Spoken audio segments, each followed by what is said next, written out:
मित्रांनो, भारताच्या मुकुटामधील एक रत्न निखळून पडलेलं आहे. निखळून पडलेलं आहे मित्रांनो, लक्षात घ्या. एक रत्न. मी असं का म्हणतोय? तुमच्या लक्षात आलंच असेल. आपल्या भारतातील प्रसिद्ध उद्योगपती रतन टाटाजी आपल्याला सर्वांना सोडून गेलेले आहेत. त्यांचं देहवासन झालेलं आहे.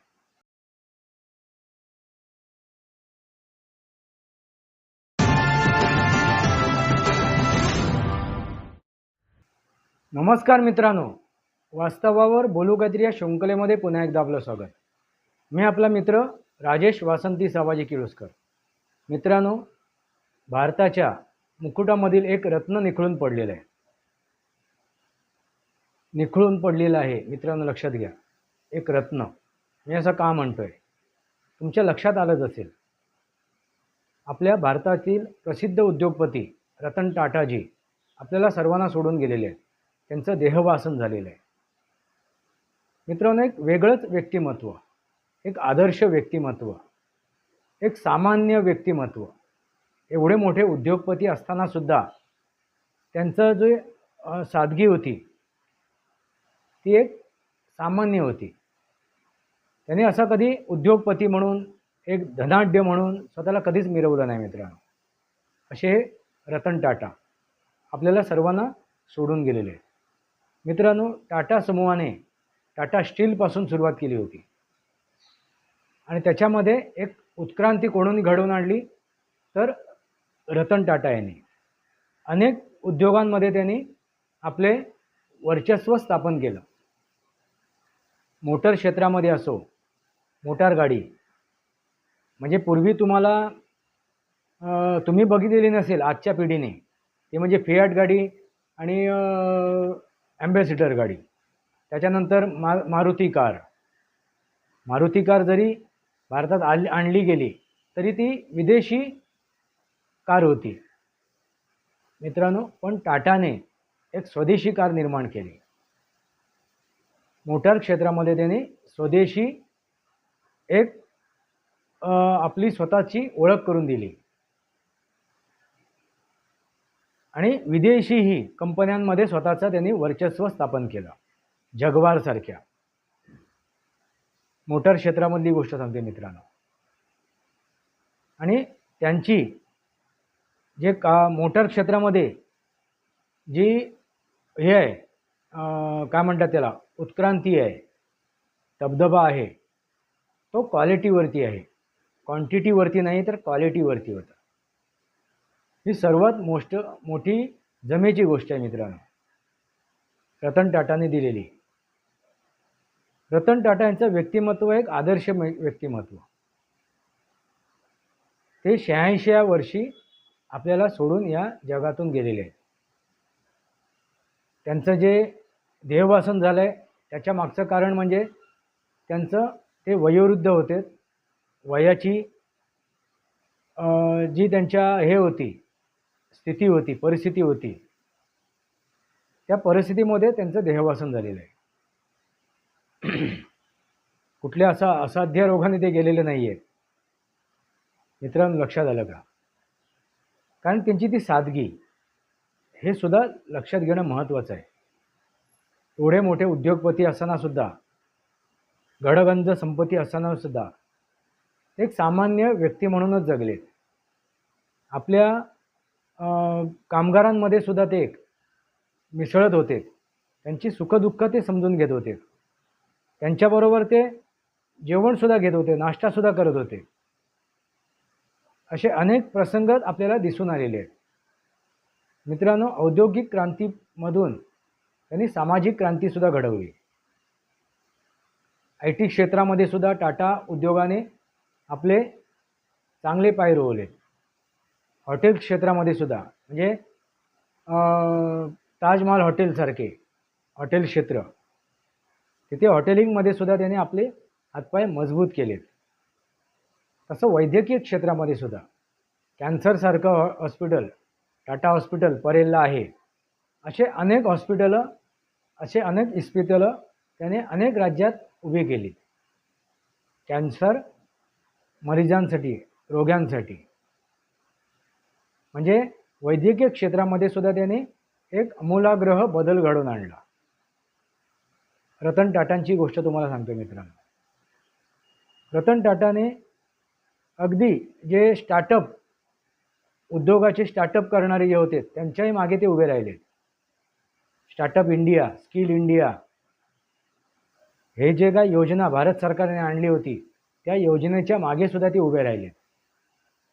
त्या योजना राबवण्यासाठी युवकांना त्यांनी प्रोत्साहन दिलं, संधी दिली, आर्थिक सहाय्यसुद्धा केलं. अनेक स्टार्टअप त्यांनी त्यांच्या प्रोत्साहनामुळे, त्यांच्या योगदानामुळे काय झाले, भरभराटीला आले. मित्रांनो लक्षात घ्या. मित्रांनो ह्या व्यतिरिक्त त्यांनी सामाजिक क्षेत्रामध्ये सुद्धा भरघोस काम केलेलं आहे. सामाजिक क्षेत्रामध्ये अगदी गावाखेड्यापर्यंत जाऊन सामाजिक क्षेत्र त्यांनी चांगल्या प्रकारे राबवलेलं आहे. सामाजिक क्षेत्रामध्ये त्यांनी आपले योगदान चांगल्या प्रकारे दिलेलं आहे. खेळामध्ये सुद्धा खेळाडूंसाठी सुद्धा म्हणजे ऑलिम्पिकमध्ये किंवा एशियन खेळाडू यांनाच त्यांनी काय केलं, प्रोत्साहन दिलेलं आहे. त्यांना सुद्धा आर्थिक सहाय्य केलेलं आहे. खेळ क्षेत्रामध्ये, खेळाच्या क्षेत्रामध्ये अनेक अकॅडमी त्यांनी ओपन केल्या. अनेक अकॅडमी ओपन करण्यासाठी, खोलण्यासाठी त्यांनी मदत केलं, आर्थिक मदत केलं. अनेक प्रकारे त्यांनी सहाय्यता केली. मित्रांनो देशी विदेशी त्याने आपला डंका मिरवला असे हे रतन टाटा. एकदम सामान्य, असामान्य व्यक्ती पण सामान्य कर्तृत्व, सामान्य व्यक्ती आणि असामान्य कर्तृत्व. सामान्य एकदम साधे सरळ. त्यांनी कधीही आपल्या पैशाचा, आपल्या जायदादीचा, आपल्या एवढ्या मोठ्या उद्योजकाचा कधी टेंबा मिरवला नाही मित्रांनो. असे साधे सरळ रतन टाटा आपल्याला सोडून गेलेले आहेत.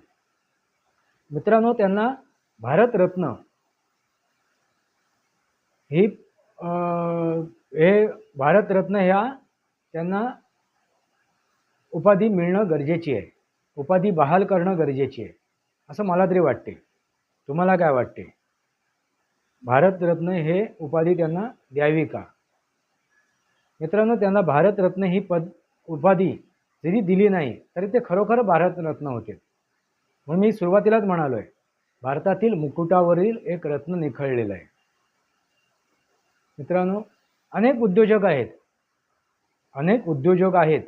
त्यांनी आपला उद्योग अगदी शिखरापर्यंत पोहोचवलेला आहे. पण रतन टाटा यांनी जो आपला उद्योग शिखरापर्यंत पोहोचवला पण त्यांचे पाय जमिनीवरच राहिले. त्यांनी भले या आकाशात भरारी मारली तरी त्यांचे पाय जमिनीवरच होते. एक सामान्य व्यक्ती म्हणून त्यांची एक ओळख होती, एक सादगी होती. सर्वसामान्यांना ते आपलेसे वाटायचे. त्यांच्यासोबत ज्यांनी आपले काय म्हणतात त्याला संवाद साधले आहेत, सहवास त्यांना लाभलेला आहे सामान्य व्यक्तींना. त्यांचे जर तुम्ही विचार ऐकाल त्यांच्या सहवासामध्ये आलेल्या सामान्य व्यक्ती तर तुमच्या लक्षात येईल ते सामान्य होते. असामान्य असताना सुद्धा ते सामान्य होते. असे ते रतन टाटा ह्या जगातून गेलेले आहेत. पण त्यांची जी उणीव आहे ना मित्रांनो ती कोणी भरून काढू शकणार नाही. आणि मित्रांनो एक गोष्ट महत्त्वाची आहे, एखाद्या व्यक्तीची उणीव असे ना ती दुसरी व्यक्ती कोणी भरून काढू शकत नाही, मग ते कोणत्याही प्रकारची असो. कारण त्याचं कर्तृत्व हे त्याचंच कर्तृत्व असते. त्यांनी मिळवलेलं जे आहे ते त्यांनीच मिळवलेलं असते. म्हणून रतन टाटाने जे काय कर्तृत्व सिद्ध केलेलं आहे ते कर्तृत्व आणखीन तिसरी व्यक्ती परिपूर्ण नाही करू शकत. म्हणून ती पोकळी, ती जागा कोणीही भरून काढू शकत नाही. असे ते रतन टाटा. मित्रांनो त्यांनी IT सेक्टरमध्ये, त्याच्यानंतर वैद्यकीय सेक्टरमध्ये, सामाजिक सेक्टरमध्ये अनेक क्षेत्रांमध्ये आपला बोलबाला निर्माण केला होता आणि तो आजही आहे. तो आजही आहे मित्रांनो, तो तसा टिकून आहे. कारण ते सत्यावर आधारित आहे, ते वास्तवावर आधारित आहे. मित्रांनो, टाटा समूहाने जे आपला उद्योग ची दायरा जो वाढवलेला आहे, जो त्यांचा पसारा आहे, तो वास्तवावरती आहे. त्यामुळे त्याला कोणीही हलवू शकणार नाही. आणि हेच काम रतन टाटांनी केलं होतं. वास्तवावरती, सत्यावरती जे काही द्यायचं आहे ती क्वालिटी द्यायची आहे. जे काही द्यायचं आहे आपल्याला ती क्वालिटी द्यायची आहे. मग कुठल्याही क्षेत्रात असो, वैद्यकीय क्षेत्र असो किंवा IT सेक्टर असो किंवा सामाजिक क्षेत्र असो, कोणतेही क्षेत्र असो, त्या प्रत्येक क्षेत्रामध्ये त्यांनी एक वास्तव, सत्य, रियालिटी हीच प्रदान केलेली आहे. त्यामुळे ह्या एका उद्योजकाला आपण वेगळ्या दृष्टीने बघतो, वेगळ्या दृष्टीने त्याचं आपण काय करतो, स्वागत करतो. भले ते आपल्यामधून निघून गेलेत, पण त्यांच्या आठवणी, त्यांचा इतिहास, त्यांचं कर्तृत्व, त्यांची मेहनत, त्यांची सादगी ही जिवंत राहणार आहे. आणि मित्रांनो, हे संस्कारच महत्त्वाचे असतात.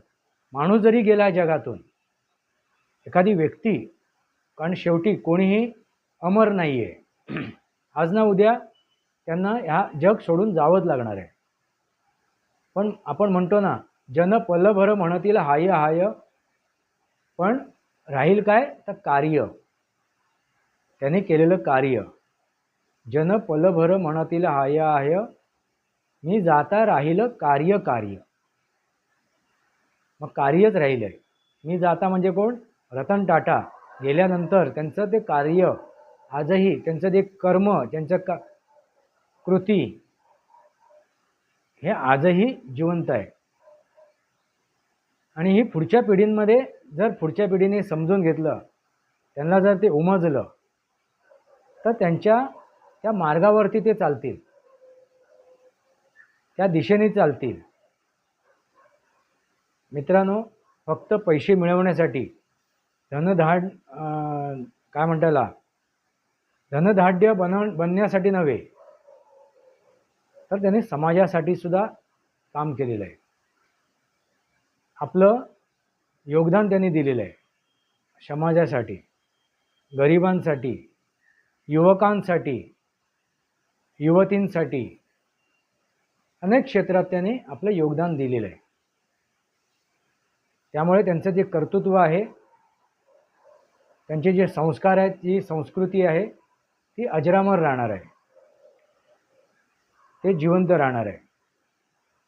भले कितीही युग जावो, प्रत्येक युगामध्ये आपल्याला ही गोष्ट लक्षात येणार आहे, लक्षात राहणार आहे. असे जे कार्य करून जातात, असे जे कर्म करून जातात, हाच तो मित्रांनो धर्म, हाच त्यांचा तो धर्म त्यांनी पाळला. कर्मण्येवाधिकार असते. मी एक व्हिडिओ बनवला आहे सनातनी वास्तवावरती. मी सनातनी आहे पण हिंदू नाही, हा जो उल्लेख केला आहे मी त्या व्हिडिओमध्ये, त्याला मी शीर्षक दिलेलं आहे, नाव दिले त्या माझ्या व्हिडिओला. त्याच्या मागचं कारण हेच आहे. कारण रतन टाटा हे सनातनी होतेच. कसे काय? तर त्यांनी विज्ञानाचा सन्मान केला, त्याने सृष्टीचा सन्मान केला, वसुधैवम कुटुंबकम, त्यांनी सामान्य जनांचा सन्मान केला. म्हणजे जो सृष्टीचा कायदे आहे, नियम आहे, अगदी ग्लोबल वॉर्मिंगवरती सुद्धा त्यांनी काम केलेलं आहे. त्याच्यात सुद्धा त्यांचं योगदान आहे. ग्लोबल वॉर्मिंगमध्ये जागतिक जी वातावरण निर्मिती झालेली आहे, त्या वातावरण निर्मितीवरती आपलं कशा प्रकारे काम करून जे काय नकारात्मकता वाढली आहे, त्याच्यामध्ये सकारात्मकता कशी आणायची, त्याच्यावर सुद्धा त्यांनी काम केलेलं आहे. मित्रांनो, म्हणून मी रतन टाटांना सुद्धा सनातनी समजेल. त्यांनी आपला कर्म, आपला धर्म अगदी इमाने इतबाराने पाळला रतन टाटा याने, म्हणून ते सनातनी होते. म्हणजे त्यांचा जन्म पारसी कुटुंबात जरी झाला असेल, पारसी धर्म, तथाकथित पारसी धर्म असं जरी आपण म्हटलं तरी ते मूळतः सनातनीच होते. आणि तो सनातन धर्म त्याने पाळला मित्रांनो, इमाने इतबाराने. त्या सृष्टीचे, त्या निसर्गाचे नियम पाळले. ते शास्त्र, ते विज्ञानाचा सन्मान ठेवला. मित्रांनो लक्षात आलं का? तुम्हाला जर ते समजून घ्यायचं असेल तर सनातनी वास्तव ह्या माझ्या शृंखलेमध्ये जाऊन तो व्हिडिओ पाहावा. त्याची लिंकसुद्धा मी या डिस्क्रिप्शन बॉक्समध्ये टाकेन त्या व्हिडिओची. मी सनातनी आहे, कट्टर सनातनी आहे, पण हिंदू नाही, हा त्याचा काय आहे, टायटल आहे, शीर्षक आहे. मित्रांनो लक्षात आलं का? असे ते टाटा, रतन टाटा, त्याने आता जगाला टाटा केलेलं आहे. टाटा करून ते निघून गेलेले आहेत. पण टाटा हा त्यांचा अगदी लक्षात राहील, अगदी स्मरणात राहील. मित्रांनो लक्षात आलं का? असा तो भारताचा रत्न, भारताच्या मुकुटामधून काय झालं आहे, निखळून पडलेलं आहे. मित्रांनो तुम्हाला काय वाटते? रतन टाटांबद्दल बोलावं तेवढं कमी आहे, सांगावं तेवढं कमी आहे. त्याची माहिती तुम्हाला गुगलवरती मिळेलच. रतन टाटांचं कार्य काय आहे त्याच्यावरती जास्त हितंभूत माहिती सांगण्याची मला काही गरज नाही आहे. इतरांकडून सुद्धा कळेल. पण रतन टाटा ही व्यक्ती कशी होती, त्यांचं व्यक्तिमत्व कसं होतं हे समजून घेणं गरजेचं आहे. एक असामान्य व्यक्ती एक सर्वसामान्य होती. ती सर्वांना आपलीशी वाटायची, अगदी त्यांच्या कामगारांना सुद्धा. म्हणजे तुम्ही विचार करा, त्यांना ती आपल्यामधीलच एक व्यक्ती वाटायची. त्यांच्या कामगारांची गोष्ट सांगतोय. अनेक कामगारांचे त्यांचा जो सहवास आहे रतन टाटांबरोबरचा, तर सहवासाचा त्याने उल्लेख केलेला आहे. परत माझ्या वाचनात येऊन गेलेलं आहे मित्रांनो. आता जर सर्वच इथे मांडायचं ठरलं तर व्हिडिओचा विस्तार वाढेल. तर ती माहिती तुम्हाला गुगलवर मिळेल, तुम्ही ते सर्च करा आणि बघा. एक असामान्य व्यक्ती एक सर्वसामान्य होती, एक साधी सरळ. अशा या रतन टाटांचा आत्म्याला चिरशांती लाभो अशी आपण प्रार्थना करूया. त्यांच्या आत्म्याला सद्गती लाभो अशी आपण एक परमेश्वराजवळ, ईश्वराजवळ प्रार्थना करूया. आणि मित्रांनो आपली प्रार्थना त्या आपण केली नाही केली तरी त्यांच्या आत्म्याला सद्गती मिळणारच आहे. कारण त्यांनी कर्मच तसं केलेलं आहे. जसं पेरतो तसंच उगवते, कर्मण्ये वाधिकार असते. मित्रांनो लक्षात घ्या, जसं आपण कर्म करतो तसंच आपल्याला फळ मिळते. आणि रतन टाटांबद्दल असं सांगायची गरज नाही की त्यांचं कर्म कसं आहे, त्यांनी कशा प्रकारे कर्म केलेलं आहे. त्यामुळे आपण जरी प्रार्थना केली नाही केली तरी काय फरक पडत नाही. त्यांना सद्गती लाभावी म्हणून आपण प्रार्थना केली नाही केली तरी काही फरक पडत नाही, कारण त्यांना सद्गती लाभणारच आहे. असं ते व्यक्तिमत्व आहे, असा तो एक दिव्य आत्मा आहे. अशा दिव्य आत्म्याला आपण परत एकदा नमन करूया. आणि त्याच्या कर्तृत्वाबद्दल आपण आपल्या पुढच्या पिढीपर्यंत त्यांचं कर्तृत्व पोचवूया. पुढच्या पिढीला त्यांनी जे काय कर्तृत्व केलेलं आहे, त्यांनी जे काय कर्म केलेलं आहे, त्यांची काय नीती होती, ती नीती, त्यांचं कर्म हे आपण पुढच्या पिढीपर्यंत पोचवूया. त्यांचे जे संस्कार आहेत ते पुढच्या पिढीपर्यंत पोचवूया. आणि हे जर तसं पुढे आपण पोचवत गेलो, ते संस्कार जीवित ठेवलेत, तर रतन टाटा आजसुद्धा आपल्या बरोबर अमर आहेत, आजसुद्धा जीवित आहेत. संस्कार जिवंत राहणं म्हणजेच ती व्यक्ती आपल्यामध्ये जिवंत राहणं, ती जीवित राहणं. मग अशा संस्कारित व्यक्तीचे संस्कार जिवंत ठेवणं हे प्रत्येक भारतीयाचं कर्तव्य आहे. त्याने अनेक काय केलंय, अनेक पोटाचे ते पोशिंदे झालेले आहेत. अनेक पोटाचे ते पोशिंदे झालेले आहे. अनेक लाखो लोकांना त्याने काय दिलंय, रोजगार दिलेला आहे. असे ते रतन टाटा. लाखो लोकांचं त्याने भविष्य उज्ज्वल केलेलं आहे. स्टार्टअप इंडिया, स्किल इंडियामधून खेळाडूंचं सुद्धा भविष्य उज्ज्वल केलेलं आहे. गावाखेड्यात जाऊन तिथल्या युवकांचं, युवतीचंही भविष्य त्यांनी उज्ज्वल केलेलं आहे. समाजासाठी त्याने अगदी भरघोस योगदान दिलेलं आहे. असे ते रतन टाटा. सांगावं तेवढं कमीच आहे. अनेक क्षेत्रात त्यांनी उज्ज्वल क्रांती घडवून आणलेली आहे. असे ते रतन टाटा. परत एकदा त्यांना आपण नमन करूया. मित्रांनो, त्यांचे जे संस्कार आहेत ते आपण जीवित ठेवूया, म्हणजे रतन टाटा अमर राहतील. त्यांचे संस्कार जर आपण जीवित ठेवलेत तर रतन टाटा हे जीवित राहतील आणि त्यांना लवकरात लवकर भारतरत्न मिळावा अशी आपण इच्छा बाळगूया. आता ते सरकार देईल नाही देईल तर त्यांचा प्रश्न आहे, पण माझी इच्छा आहे. तुमची इच्छा काय आहे? त्यांना भारतरत्न मिळावा का? भारतरत्न नाही मिळालं तरी ते खरोखर भारतरत्न होते. वास्तवावरती बोलू काहीतरी या शृंखलेमध्ये पुन्हा एकदा स्वागत. वास्तवावरती बोलू काहीतरी शृंखलेला सबस्क्राईब करा, बेल आयकॉन दाबा. माझे विचार पडत असेल लाईक करा. आपले विचार कमेंट बॉक्समध्ये. तुर्तास इतकंच. भारत माता की जय. वंदे मातरम. जय भारत, जय महाराष्ट्र.